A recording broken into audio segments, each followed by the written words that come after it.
and I have to say thank you for coming. I somehow invited myself, so I can't say thank you for the invitation, but it's very nice to be back here. I gave a talk at your office like 5 years ago, and some of you may have joined that.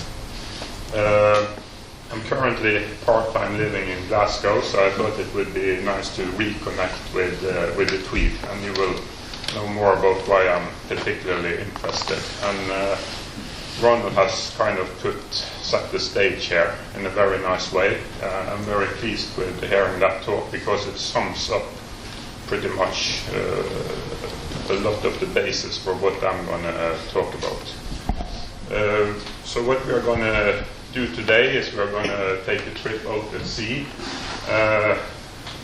We're going to talk about ecosystem-based management of the oceans, and some of you may be farmers or deer hunters, or even maybe not elk, but maybe have been hunting reindeers, and you all know the significance of the food for the sheep and the cows, or the goats and the deers and the reindeers. And if there's too many of them, they will grow less and they will start dying more, in particular during the winter. And everyone occupied with farming or wild earth populations know what you would do. You would reduce your stock if they get too large. In the ocean we manage different. We don't really reduce things. We try to build things as large as we can, and we use a single species management in today's management of the wild fish stocks. I used to work as a marine scientist at the Institute of Marine Science, or Marine Institute in Norway, in Bergen, as a stock scientist. I worked on quotas for herring in particular, and mackerel and blue whiting, and the pelagic fishes of the Norwegian Sea. So what I'm going to talk about today is why marine ecosystem-based management should be an integral part of the salmon stock management. I know most of you are probably salmon fishermen, and you've all been discussing why you see what you see in the rivers, and you connect these observations with the close things, the mergansers, the seals outside, or these different things. But I think you need to see much longer than that to really understand why the salmon is varying so much. And also, the ICES working group on North Atlantic Salmon has in its executive summary from at least the 2 last years, the continued low abundance of salmon stocks in many parts of the North Atlantic, despite significant fishery reductions, strengthens the view that factors acting on survival in the first and second years at sea are constraining the abundance of Atlantic salmon. And what I will do now is to take you into an hypothesis on why this is happening. To me, this is more than a hypothesis. I've been working out there from around 1986, I think was my first survey. Before that, I'd been a fisherman for some years, so I have a long experience out at sea. And I started working on salmon at sea in 1991. And at that stage I realized there must be some connection between the salmon and the herring and the mackerel and the blue whiting. As we will see, they live in exactly the same environment out there. So this hypothesis, I call it the underfishing and overgrazing hypothesis. Some of you would remember the collapse of the Atlanto-Scandian herring stock in the late 1960s. That was a major event in the ecosystem of the Northeast Atlantic. The herring was important for all people living around the ocean. And what management, scientists and politicians learned from that episode was that this will never happen again. And how are we going to devise that? Well, the medicine became that we have to harvest the pelagic fish stocks very careful so they should not collapse again. So from around 1970, we've harvested the fish stocks out in the North Atlantic careful, the pelagic fish stocks. So this hypothesis says that we have simply become too successful in building large pelagic fish stocks in the Northeast Atlantic, and this has led to overgrazing of the plankton resources with grave effects to all levels of the ecosystem.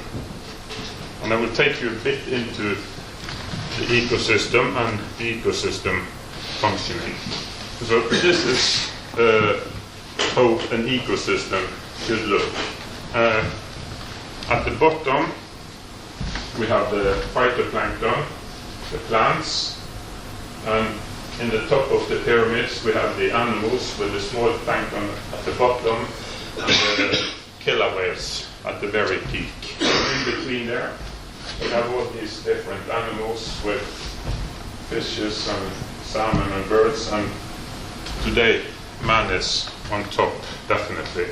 There has been some large changes in this ecosystem. If we look at the top predators, we have removed significant amounts of them. Like tunas has been away for quite some years. They are coming back now, but the whale stocks are smaller than they used to be, and also the seal stocks. So the top predators and the sharks are more or less gone. So the top predators are really less numerous than they used to be. And all these things affects the ecosystem. So a healthy ecosystem is characterized by this stream of energy from the plants. They are like a big solar cell collecting energy, and the grazers on the animal grazers on the grass is transporting this energy into the animal kingdom, from the plant kingdom into the animal kingdom. And as I see it today, we've been too clever in building large fish stocks. We will see more about that later. They eat out significant amounts of the zooplankton, and the ratio, or the amount of animals grazing on the grass today is too low, simply. And what happens then? Well, then, instead of the energy being transported into the animal kingdom, much of this sinks out and sediment instead. So we lose out a lot of energy from the animal part of the ecosystem when we don't have enough grazers. So when the balance between the plants and the grazers, the animal grazers here, is not proportional, we lose a lot of energy. And as I see it today, the main challenge for research and management is to restore the pyramid-shaped ecosystem, which is what is the functional one. This is an unfunctional ecosystem. So that's just a bit of the background. And then, what then has the tweed got to do with this? And why is tweed in particular interesting? And then we are back to what Ronald talked about, these long-term series, which among others come from River Tweed. I saw the PhD of David Summers just after it was out around 1992, and this is published in 1995. And this is where he presents these long-term cycles with the percentage of grills in Eastern Scottish rivers stayed on Dee and Tweed. And Tweed is the longest and most complete series. That's why Tweed is maybe the most interesting one.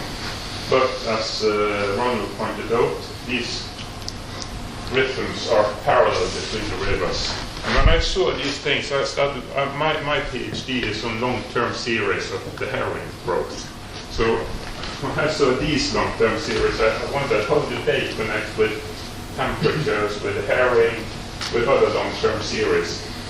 And I think this may possibly be the longest biologic time series, at least from the oceans, 1714. So it's really an amazing time series. So I looked at this and I thought, well, at least they all co-vary very much. So you would think there is something about the ocean here. And why is there so little grills in some periods and so much? It actually varies from 20 to 80%, so it's a huge difference between the periods. And then I pick out Tweed, which goes like this, and I will be back to this later. So, how could it be so? Well, here comes my suggestion. And I think there's only one way to find out about it, and that's to go out at sea, go out to sea. And we will go out there to study the ecology of the sea with a focus on salmon. I've been to sea, as I said, on vessels like this from 1991. I've been together with colleagues, amongst others Shelton, who I joined on the Scotia, both the old one and the new one. I've been working with him and other scientists on these things out at sea. One of the important tools we use is a specially designed salmon trawl, which is hauled at the surface, like here in the fjords, for postmodes migrating out. And this one is at Bergen in the ocean, just outside the Longyearbyen. And then, what are you after, or what do you get? This is a catch from the Scotia west of the Hebrides, a mix of postmode salmon, grills, sandeel, needlefishes, etc. And then you use other gears like plankton nets, and you get these beautiful animals here. These are crustaceans of the type eaten a lot by salmon out in the ocean. Very important. And then we get these schools of varying size of postmodes. And much of the talk will be with a focus on the postmodes. You know, the smolts migrate in spring into the ocean. They are called postmodes after they get into the sea. They have this very nice torpedo-shaped form, blank, very nice. And you could call them a postmode maybe up to the first winter ring, the first half year at sea. And so what is it all about? Well, it is about ecology. It is about temperatures, varying temperatures. It's about plants.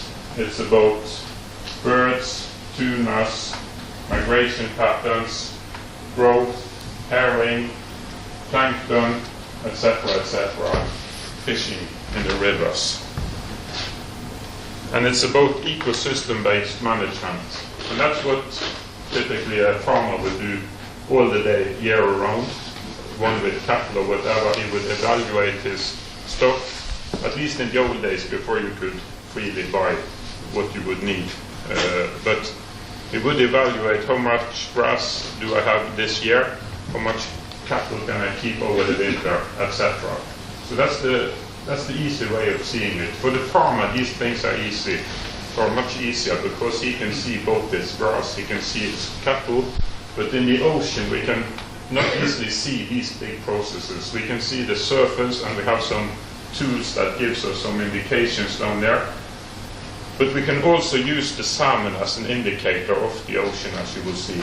If we are willing, we can read a lot from the salmon. They come back from the ocean and tells us a very nice story.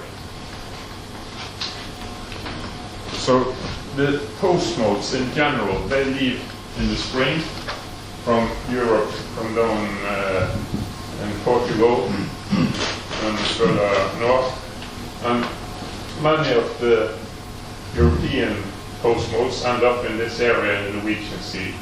The western Icelandic postmodes end in the Bergen Sea, the American and Canadian in the Labrador Sea, and the Russian and northern Norwegian in the Barents Sea. So those are the major postmode areas, the areas during the first half year. Since 1991, about 6,000 salmon has been caught in scientific trawl holes in the northeast Atlantic. And as you can see, there's a pattern in. I think there might be an automatic time thing in here. You can see them following the shelf edges northwards, and then they spread like in a volcano-shaped area, just like that in this part of the Norwegian Sea, which is the primary feeding area of European postmodes. And you also see how they come out of the Norwegian fjords like this. This map here is like a summary map from a big project called Salsimerge. I was the scientific coordinator of that. It was ended around 2010 or 11. It's just summing up how they start migrating in early April, length of about 13 centimeters in the south. They follow the shelf edges. They come up. Here is how old they are when they leave the rivers, like 1 year in the south, 2 years in this area, 3 years here, and 4 years in the northern area. Here is in mid-April, early April, late April, early May, mid-May, early June, late June, and late June, early July. So there is this, I call it like a train going, and they all jump up as it passes. And of course that makes them come into these areas fairly well coordinated. These cakes are like genetic type, southern type and northern type, according to the position where the catches were caught. Living together out in the ocean. That means competition and predation. And this is a typical catch of mackerel and herring from somewhere in the Norwegian Sea. And for those of you who look carefully, you will see a postmode here, and you will see another one there. They are very few compared to the herring and the mackerel. So to find these fishes, you really have to search. Say if you get 10 tons of herring in a catch, there's a lot of searching to be done. You have to do that very careful, fish by fish, otherwise you will just flush these back out to sea. And they overlap. So overlap, that's the key to understand competition and predation. No overlap, at least no predation, but maybe indirect competition. These two maps, the one with this postmode salmon you've seen earlier, this is a map of catches of mackerel in red and herring in blue. And you see this map is from 2014 probably. What you see in this map is that the herring and the mackerel kind of share the ocean between them. They have some kind of overlap, but at least in this map the herring seems to be a bit more western than the mackerel. And if you put this map on top of that one, you see there's a very good overlap with the distribution of mackerel and herring. I would say just to show some of the things the young salmon eat out there. In this this fish in 1995 had eaten really a lot of zero herring. Amphipods like these ones are very common food. There's the nice picture again. This is another post-smolt stomach with the zero group of haddock. So they are opportunists. They eat what's there. If there is fish, larger, let's say like these, zero group, they would prefer those. Probably because per item eaten they get more energy. If there's only plankton like these, they would go for those. And these ones are also eaten by the mackerel and by the blue whiting and by the herring. So they compete about this food. Here is another one, the krill, which is really abundant out there. I just put in this picture because I thought it might interest you.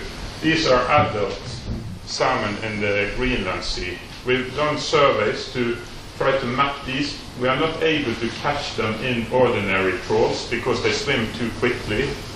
And what I did with Big Shelton west of the Hebrides and with others in the Greenland Sea amongst others, we had an open trawl and we had a camera overlooking the exit of the trawl. So instead of catching the fishes, we just mapped them passing. And as you can see, here's two nice larger fishes with sea lice on them. Here's another bit smaller one.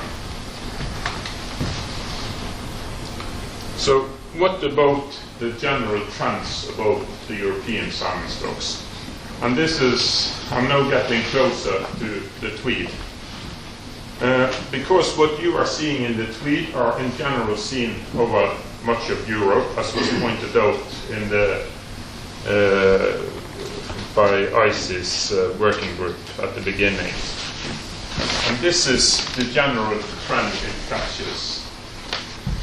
This includes North America and catches in Greenland and the Faroes. So if you look away from the two lower ones, but the green one and the blue one, you see the green one is the southern European stocks.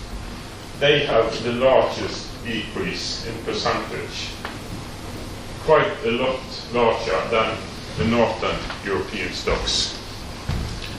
And this is also reflected in the catches.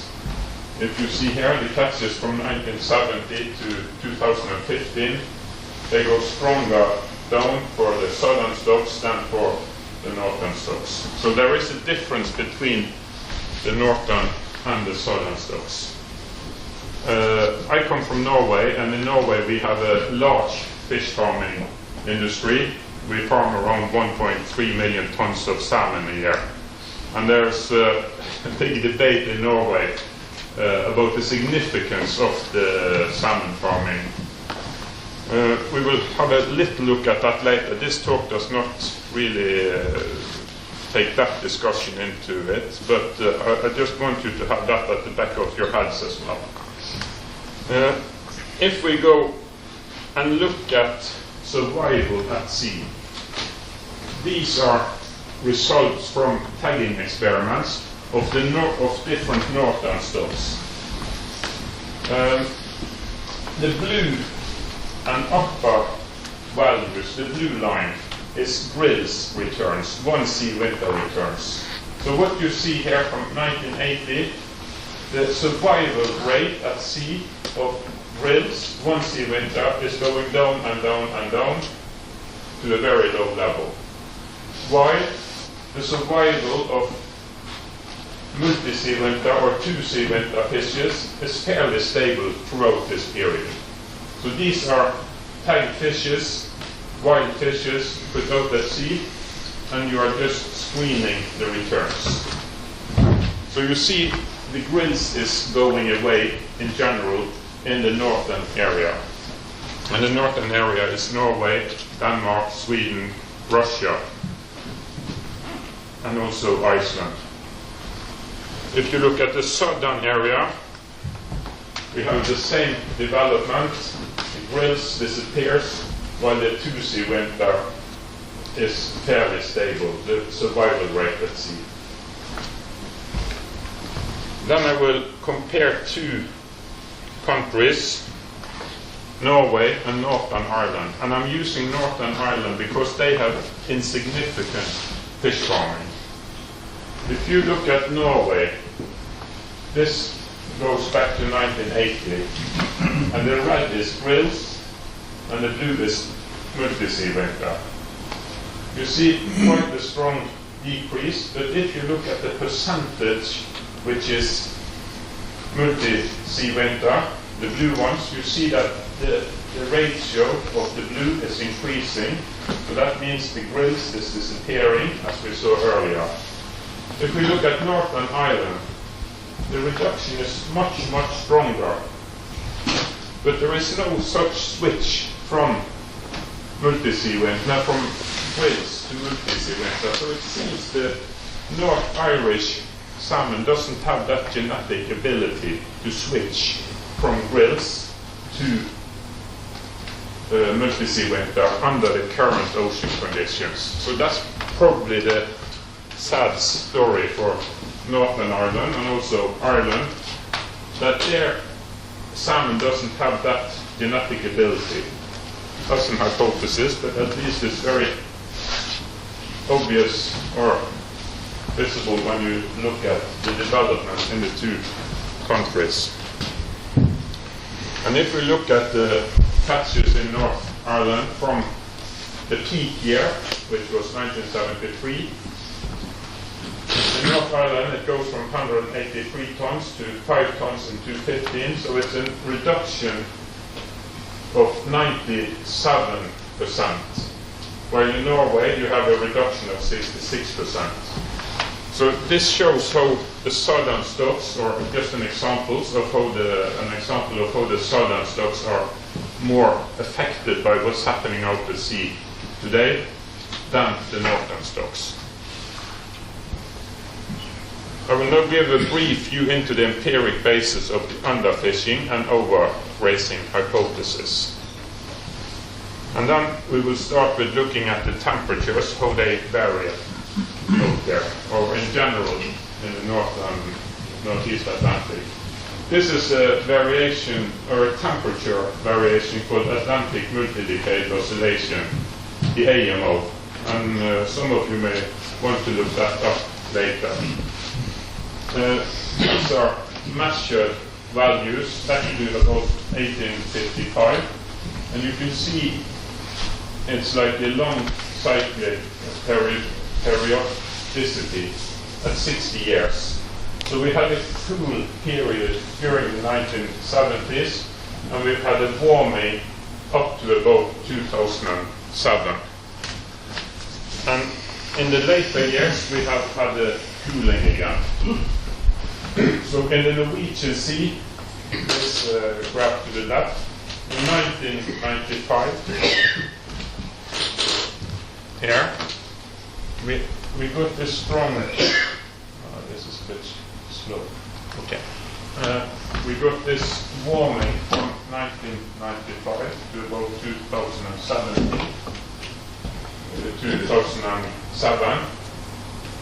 and we can see that here. Here is 2007, 1996, it warms, and we are around the peak in 2007, and after that it's been going down. This year was warm again, but as we can see here, there were a lot of yearly fluctuations, but the average trend seems to be downward now, and it links nicely with the Atlantic Multi-Decade Oscillation, which is around peaking here and now appears to be going down again. Given climate change and a warmer climate in the future, at least I and several others expect that the bottom and the peaks in this rhythm would be increasing. So you would still have these fluctuations, but at a higher level.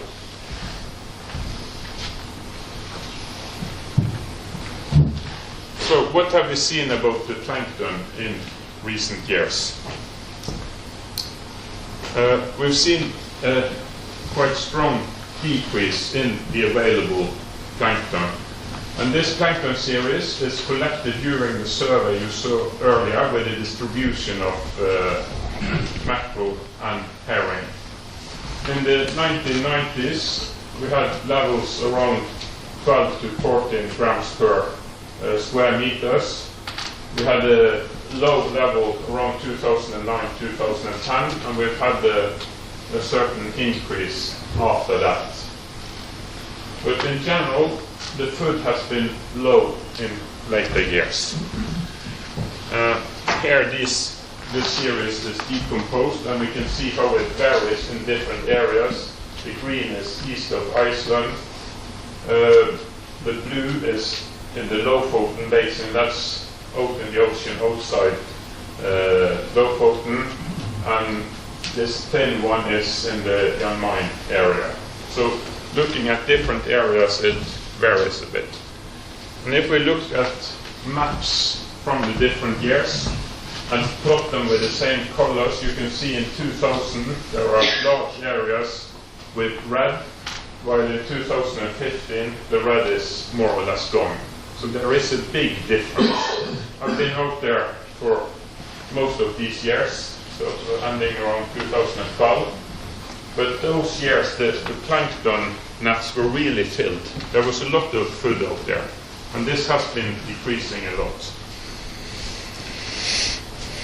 What has happened to the pelagic fishes? Well, we have seen a fair increase in the amount of pelagic fish. The blue line here is the spring-spawning herring, the Atlantic Salmon herring. There's a long-term series going back to around 1907. It had a peak around 1950 and collapsed totally in the late 1960s. That's what I told you about earlier. Then we had a long rebuilding period, and the herring has been increasing since, with a peak around 2009, and it's now somewhat smaller again. The time series of mackerel in green is not that long, goes to around 1980.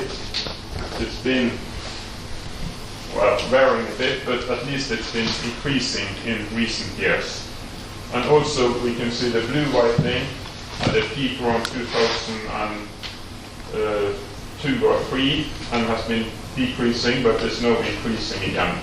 What's interesting is the sum of these pelagic stocks. To say, in my opinion, these numbers are quite strong underestimates, but these are the official numbers used by and estimated by ICES. But at least in total, there's maybe 15 million tons or up towards 20 million tons today.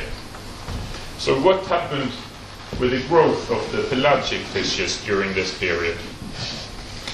Well, we have seen a collapse in individual growth of the pelagic fishes. And again, we look at the herring growth, individual herring growth, and this is the length at age 6, so the length of a 6-year-old herring. It collapsed up to about, the black one is herring, up to about 2010, and then it's been increasing again. The blue whiting collapsed till about 2007 and has been increasing, while the mackerel, which is really the largest stock today, is still going down. And here are more details on the growth of the mackerel. If you look at the upper one, that's the same as the last figure. This is length at age, and you can see how it really just drops down towards 2014, and this continues afterwards.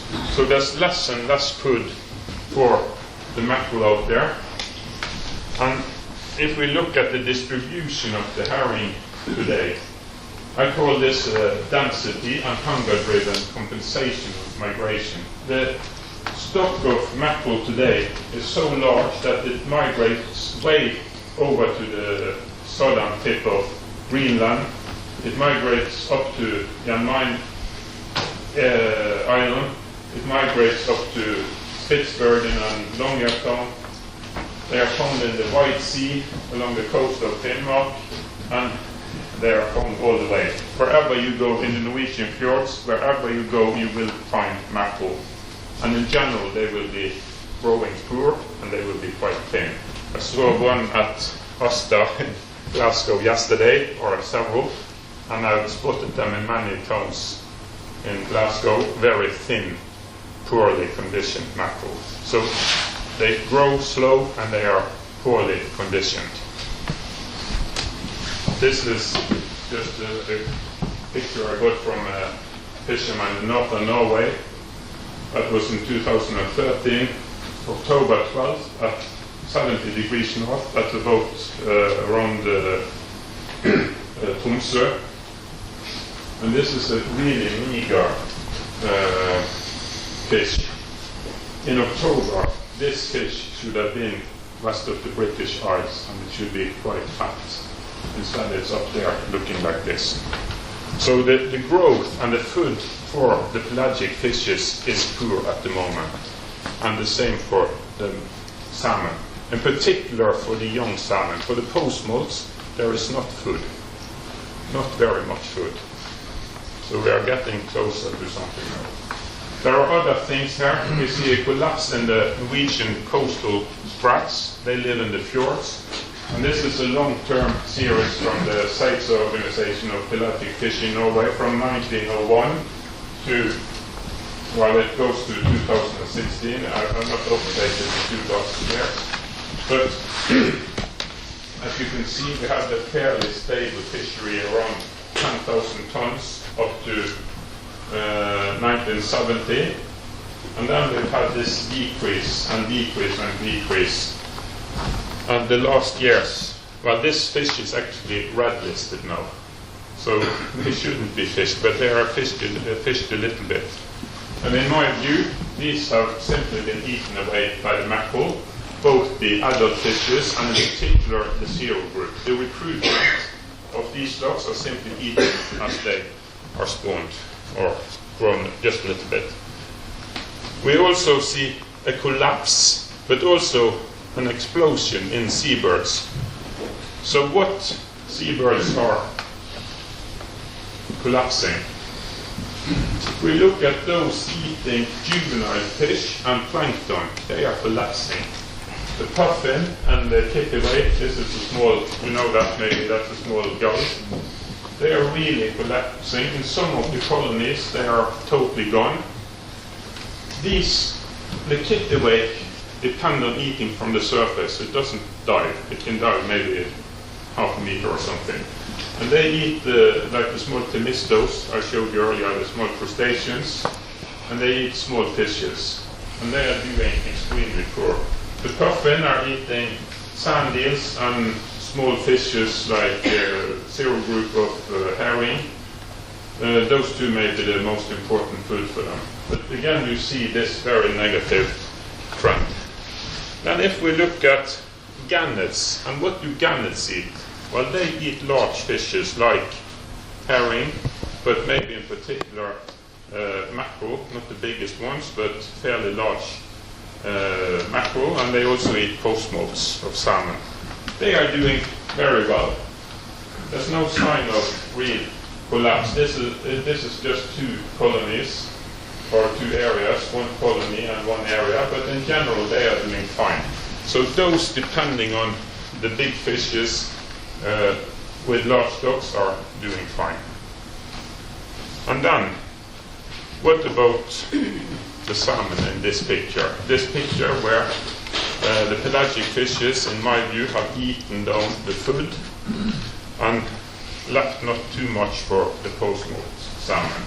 So we see this, which I call the collapse. And the peak in this cycle was around 1973. And if you remember back to the late 1960s, the herring stock collapsed. There was no herring out there. The mackerel stock was also collapsing. It was fished very hard. So there was very low pelagic feeding on the food stocks out there. That, you know, the salmon comes from a totally different, or the smolts, they come from the rivers. So as long as there's enough spawning in the rivers, you will always have this flush of smolts going out every year. The amount of smolts going out is not varying a whole lot. So they came out of the river during that period when there was no competitors out there, hardly. And they just exploded like that. And those of you who fished in those days know that there was abundant grills that time. It was really the time of the lifetime of the grills in this period. This picture here, it's from 1973 in a river somewhat north of Bergen. 1 week in fishing, 2 men, all the same size, 1.5 kilos. So those fishes were shaped by the genetics of that stock and the limited amount of food. They could just grow to their genetic potentials. These pictures are from the period 2010 to 16, and we are at the other end of the cycle.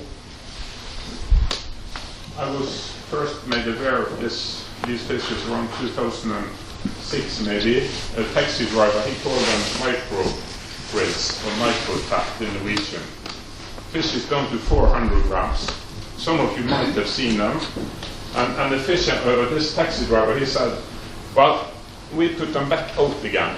Well, the young fishermen, they killed them, and then they laughed about the young fishermen. But in my view, they have nothing to do in the river, really. They didn't have eggs or mouth, so they were just there. They were driven genetically back, but they had nothing to contribute with. So these are the type of grills we've seen in later years. And I thought at that stage that we had reached the bottom of this poor growth, but we hadn't.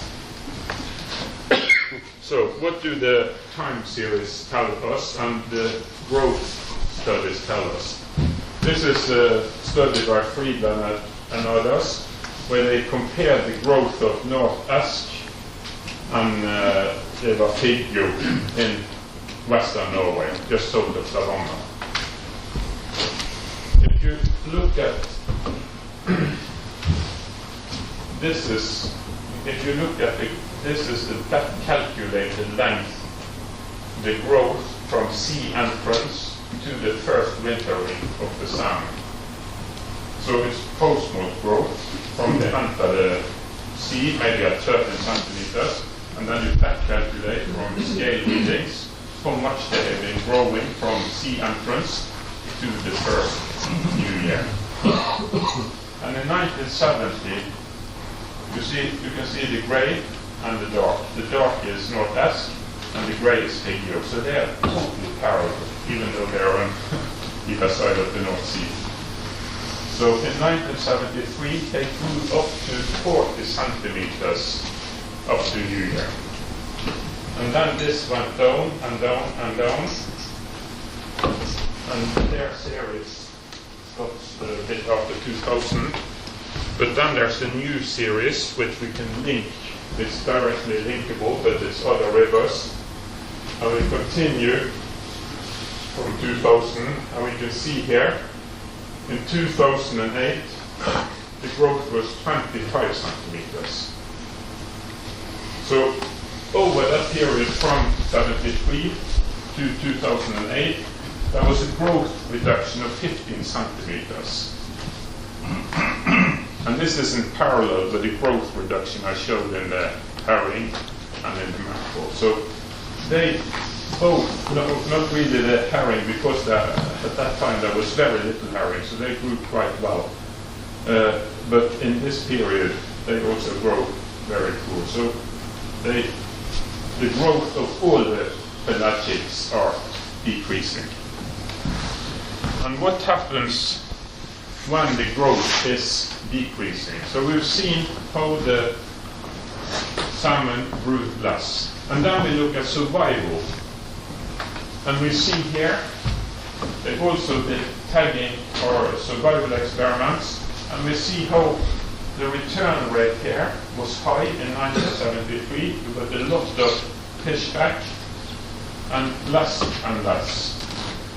Looking at the percentage coming back in 73, you're up at 10%, and then it's just going down and down and down and down.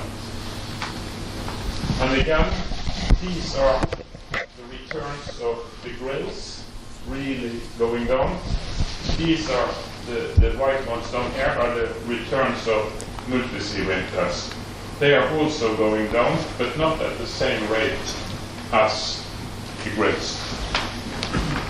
Here is another river showing exactly the same trend with the grills coming down, percentage up to 18, and now down at 2 to 4%, both for the grills and for the multi-sea winter. So how important is growth, and that means size, for survival? If you look at this graph, this is the post-smolt growth that I told about earlier. You back calculate that from the scale, and then you plot the catch of a certain year class, say 1991, the catch in the river on the growth. And you see there's a close linkage between the grills catch and the growth of the grills. So in 2004 you had a very good growth up to the first new year and a very good catch. 2008 I showed you very poor growth and very poor return and catch in the river. Then, let's see, the percentage of grills decrease with the post-smolt growth. So how does this connect? When the post-smolt grows slowly, it needs to wait another year at sea to go back to spawn. We saw those tiny grills in the picture just before. If they are in that situation, they will postpone their maturity, stay in the ocean one more year, and then, if they find more food, they will grow and come back. So in periods with low food supply at sea, they have the ability to postpone maturity and stay on another year. And as Ronald pointed out, well, that means that there will be another year of mortality as well, but there will be another year of growth. And maybe also another year of a lot of food, because when at a certain size, the grills will start eating the small mackerel or the mackerel and the young herring, which there's a lot of. So staying another year may actually be good. You will die more, but you may find more food, and you may grow to a bigger salmon, multi-sea winter salmon. So what we see here is, this is the percentage grills going down. It's going down during the period from 1998. This is in the western Norwegian rivers. So the percentage of grills is going down in parallel with the growth going down. So the fishes switch and come back as older fishes. And if we look at this period, this figure, the green one is from 1990 to 2010. The green one is the percentage of one sea winter. The growth went down, the percentage of one sea winter is going down,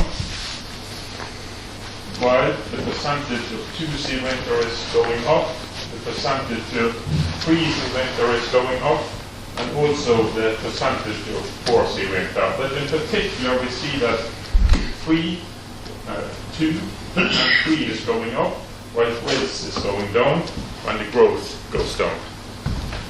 And then we come back to the Tweed. Now it's easier for us to understand what's happening in the Tweed and the other rivers around here.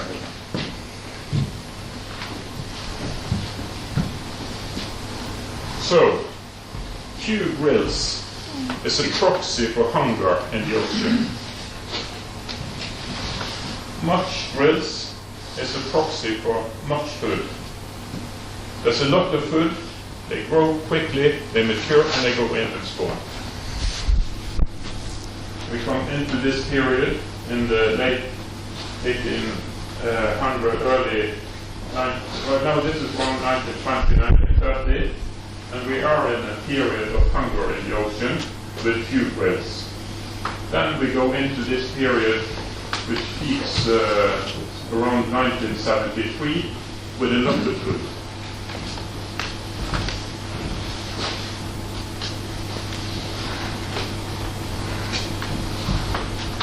So, again, hunger in the early time series, few grills, much food, many grills, hunger, few grills, much food, many grills. 2015, I should write 16, hunger with few grills. And the interesting thing here is that we see a quicker cycling. You look at the bottom of this first period to the bottom of the next one, that's about 180 years. And the peak of this to the peak of that one is about 140 years. And the bottom of that one to today, it's about 80 years. So these cycles become shorter and shorter. And my theory about this is that, or a hypothesis is that we have removed the whales, the seals, the sharks, the tunas. So we have removed all the top predators on the pelagic fishes. And those animals, they were like a lid on a pressure boiler. They kept these stocks down. And the pressure boiler is pelagic recruitment. Each of the pelagic stocks, they have like 10 to the 15th eggs. I don't know how you pronounce that in, it's trillions or something like that. It's very much. So it's like the American budget deficit. Very hard. When you take away that lid on the pelagic recruitment, these fishes can come up again quicker. Probably these periods in the early days were somehow governed by the physics. The temperature, sometimes you get these outflows of very cold water from the Arctic, which can take down those stocks because of lack of food. But at least from around 1870, or we started back in the 16th or 15th century taking away the whales, and more whales were taken away up to 1960. That's when the whale catching ceased. So in a way we took away the lid on the pressure boiler, and then man took over responsibility because we took away the top predators, and we are left as like the only top predator. But what we are doing now, we are fishing these fishes very carefully, and that probably lets them keep this system at the low level today. So when will this then go back up again? Well, in my view, that depends a lot on how we manage the pelagic fish stocks in the future. And what I'm saying is that, well, we could start with fishing a lot of mackerel, really a lot of mackerel. That's what's being done in deer stocks. Sometimes you see that the weights of the animals is getting smaller and smaller and smaller, the winter mortality is going down, and then you go in and manage these animals. And you shoot down maybe a half the deer stock, or elk or reindeer stock, could be shot. out in such an episode.